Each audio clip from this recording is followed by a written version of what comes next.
Hi guys, today I'm going to be previewing the shows that are happening Saturday night and Sunday morning.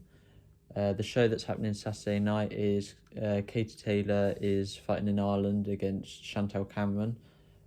Katie Taylor's actually challenging Chantel Cameron for her £140 undisputed titles. Chantel Cameron won the first fight. I've rewatched the first fight recently and I feel like she won the fight 97-93.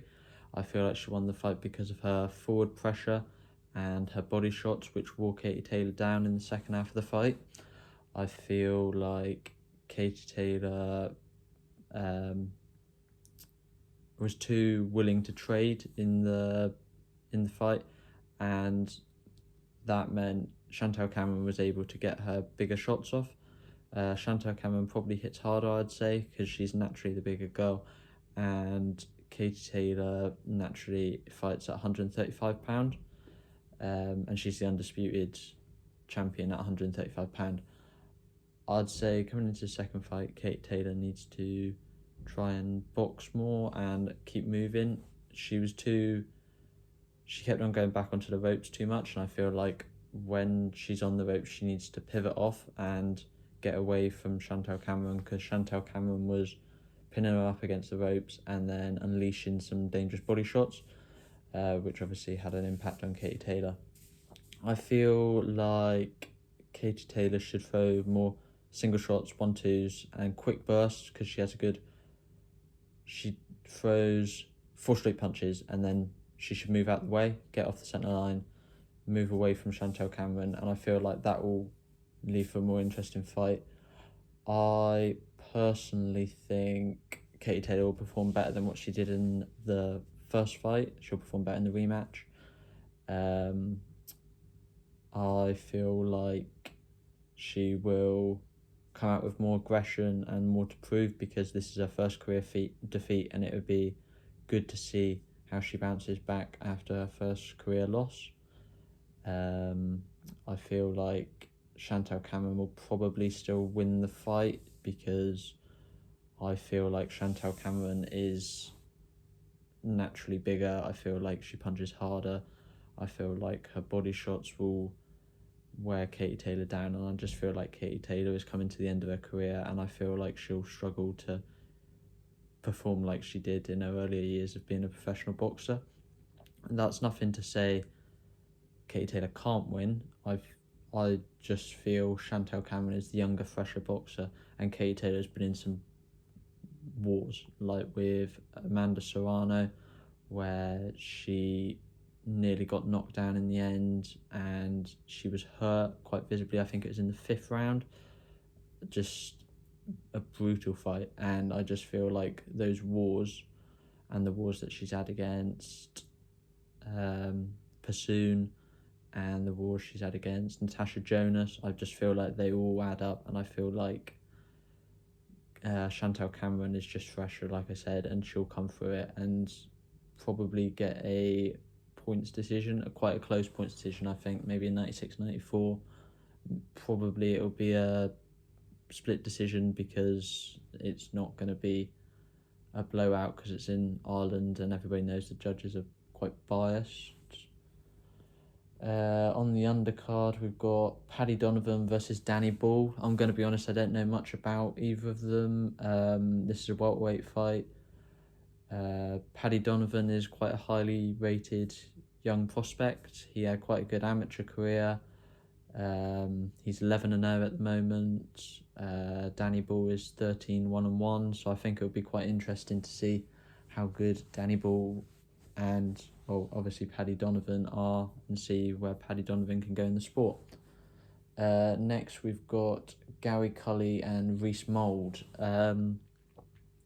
In Gary Cully's last fight, he got stopped in the 3rd round. He was expected to win that. He's now 16-1, so that was his first defeat. He got knocked out quite brutally. I think his corner could have stopped the fight a bit earlier. And Reece Mould, I've only ever seen Reece Mould fight once. I've seen him fight against Lee Wood, and then he's gone on to smaller hall shows. Lee Wood, obviously everyone knows Lee Wood is a amazing world champion at featherweight. He's now moved up to super featherweight. But that was right at the start of Lee Wood sort of resurrecting his career and going on to become a world champion. That was a British title fight. Gary Cully now against Reece Mould. I feel like Gary Cully will be able to beat Reece Mould with his length. This fight is at lightweight, which is £9 heavier than the featherweight limit, which is £126. Reece Mould has moved up 2 weight classes to challenge Gary Cully.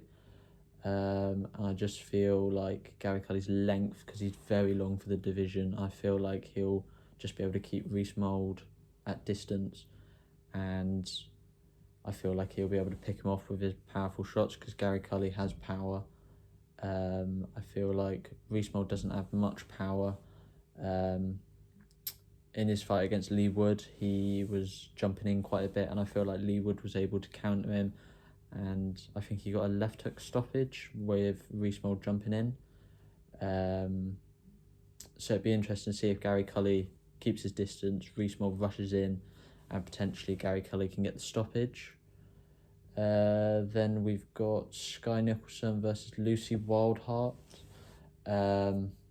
Sky Nicholson, she was in the Olympics for Australia against Lucy Wildheart. Now, Lucy Wildheart's lost 2 fights. Sky Nicholson's undefeated. Sky Nicholson's had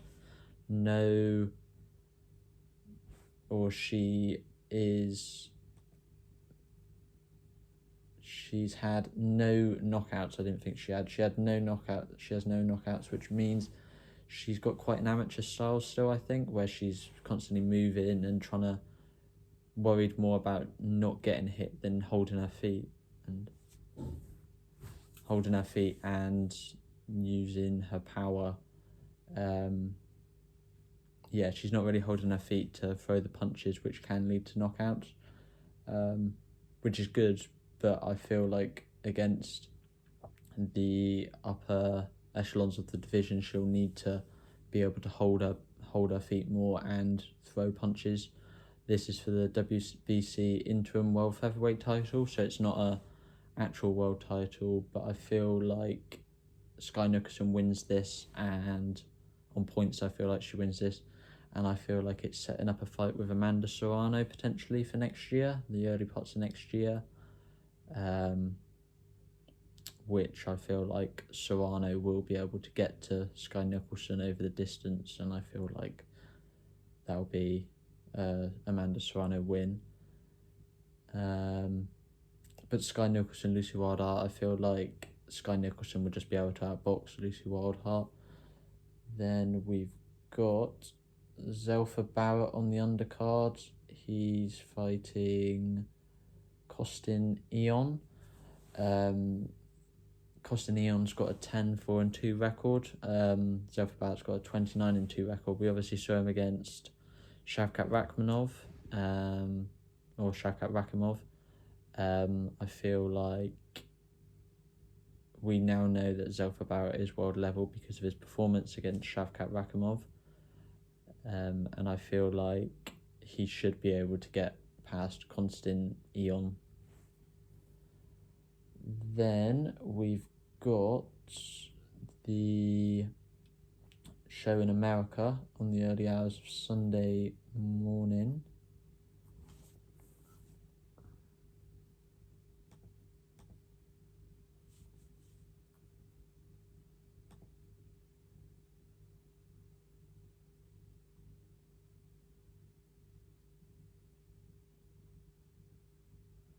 In the early hours of Sunday morning, we've got David Benavidez against Demetrius Andrade.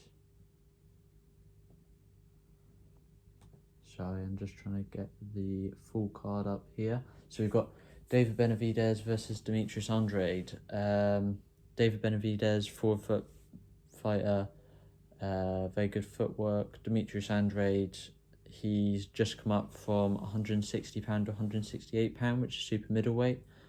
David Benavidez, I feel like he will win this because Demetrius Andrade didn't look good in his first fight at £168, which was in January. I feel like Demetrius Andrade starts quite fast, but he's not really fought anyone of a high standard as David Benavidez. I feel like Demetrius Andrade's best win was probably Liam Williams, who's probably a British, maybe European level fighter. And this is David Benavidez will be a big test for Andrade. I feel like Andrade could potentially win a couple of the first early rounds, but I feel like David Benavidez will get closer to him in the later rounds of the fight and either pick up a late stoppage or he'll win on points, quite probably a 9-3 or an 8-4. I just don't think Demetrius Andrade is on David Benavidez's level, and I feel like David Benavidez will show that. He'll push him against the ropes later on as the rounds go on. He'll force him into the ropes. Demetrius Andrade will get tired, and David Benavidez will get the stoppage or points decision, like I said. And then I think David Benavidez should fight Canelo. He's got a... There's no one else really left for him to fight other than maybe David Morrell, who's a highly rated Cuban amateur who's turned pro, and he's looking very good. I believe Canelo's not really got anyone else to fight. I feel like David Benavidez is probably the best fight for him in May, because he likes fighting on the Mexican bank holiday weekends. So I feel like May, David Benavidez against Canelo, I feel like that would be an amazing fight. Then we've got Subriel Matias against Ergashev.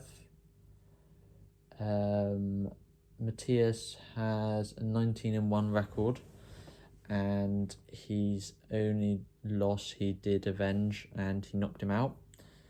Then Ergashev 23-0. This is for the IBF super welterweight or super lightweight title, sorry. Which is £140, which is looking like a very good division at the moment, with the likes of Haney moving up, who was the £135, which is lightweight undisputed title, undisputed champion. So if Matias wins this, and it's his belt, and I think it will be a good fight because Ergashev has knocked out all of his opponents. I feel like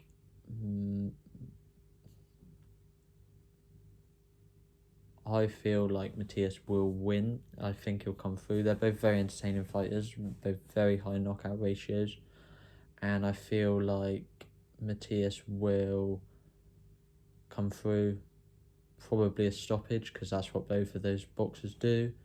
They both get stoppages, brutal knockouts. I remember in Matias's last fight, Ponce came out. Ponce was his last opponent. Ponce came out very high work rate, constant punches, and in the middle rounds of the fight, Matias broke him down with his powerful shots, and I feel like Matias will get the stoppage here. Matias could then fight a Haney, he could fight a Lopez, he could fight a Ryan Garcia, he could fight Rolly Romero, who I don't really rate that highly. There's plenty of options for Matias, but he seems to be quite an avoided fighter because of his power and the fact that he's not a very big name, which I think is unfortunate for him. But if he gets a good knockout on the co-main event of a big pay-per-view in David Benavidez, Demetrius Andrade, I do think he could get a big fight potentially against a Prograis or a Haney winner. Then there's Hector Luis Garcia against Lamont Roach. Garcia he stepped up to face Gervonta Davis in January of this year, late January. He got knocked out in the later rounds of the fight. He did have some success in the early rounds of the fight, but I feel like he is best at super featherweight. He got a good stoppage he got a good points win over Chris Colbert, who I did rate quite highly. I feel like Hector Luis Garcia will probably get a decision win against Lamont Roach, who's fought and lost to Jamel Herring. And Jamel Herring's a very good fighter, and I think he will come in very hungry for this fight because it's his second world title fight, and that's very big. If second world title fights aren't that often, if you've lost your first one, especially if you're not a very big name, like I don't think Lamont Roach is really. I feel like Garcia will have a tough night with Lamont Roach, but I do feel like Garcia's class and work rate will just come out on top. Then there is Charlo against Benavidez, Jose Benavidez Jr., which is David Benavidez's brother. Jose Benavidez he's fought at 147 against Terence Crawford, and he's also fought 154 against Danny Garcia. I believe Jose Benavidez just isn't at that elite level, but Charlo coming off a 30-month layoff nearly, I feel like he might not be at the best, so there is potential, but he is moving up, but Benavidez is moving up to 160 pounds, which is a new weight class for him. I feel like he just won't be able to take the power of Charlo, but Charlo with that layoff might not be the same, and Benavidez could start fast and stun him, pressure him. This isn't for the 160-pound title, which Charlo has, the WBC title. Charlo hasn't defended that belt in 30 months, and he's still not defending that belt in this fight. I think he should either vacate the belt, or the WBC should strip him of the belt because he's been inactive. I know he's had his problems outside of the ring, but I do feel like he's holding up other people's career, like Carlos Adames, who's the WBC interim title holder. I feel like Adames should fight for the WBC world title, but he's not because Charlo's had the 30-month layoff, and I don't think that's how the sport should be run. If you have a layoff like 30 months, you shouldn't be able to still have your world title, and especially if you're fighting someone when you come back and it's not for your world title, because he's still not going to defend it. And with Charlo's activity, he's probably not going to defend it till next year, which will be 3 years where that WBC belt hasn't been defended at middleweight. The middleweight division isn't looking very good at the moment anyway, but still it's not fair that he's holding the division up, and I feel like he should either fight Janibek Alan afterwards, who's the IBF and WBO title holders, I believe. He should fight them, or he should fight him, or vacate the belt and move up to 168 pounds and fight Caleb Plant like he wants to, or he should just fight Janibek Adam Kanuli. So that's looking like that's about it for those fight cards for this weekend. Thank you very much for listening, guys, and I'll be back with a preview of the boxing action over the weekend in the early part of next week. Thanks, guys.